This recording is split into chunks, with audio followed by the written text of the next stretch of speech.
America आणि Colombia यांच्यामध्ये तणातणी सध्या वाढलेली आहे। अमेरिकेतल्या देशवासियांना मायदेशी आणण्याचा आता कोलंबियाने निर्णय घेतलेला आहे।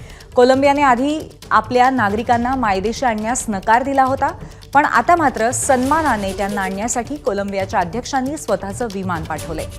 डोनाल्ड ट्रम्प यांनी निर्बंध लादताच कोलंबियाने माघार घेतलेली दिसतीये। अमेरिकेच्या आयातीवरती कोलंबियाकडनं 25% करवाढ केल्याचंही कळतं आहे। ट्रम्प यांनी जे अवैध पद्धतीने राहणारे जे नागरिक होते, इमिग्रंट्स होते, त्यांना त्यांची गच्छंती अमेरिकेतनं करायला सुरुवात केलेली होती आणि त्याच्यानंतर कोलंबियाकडनं अशा पद्धतीने निर्णय घेण्यात आलेला होता। सुरुवातीला त्यांनी आपल्या नागरिकांना मायदेशी आणण्यास नकार दिला, पण त्यानंतर मात्र अध्यक्षांनी आपलं विमान पाठवले। एबीपी माझा, उघडा डोळे बघा नीट।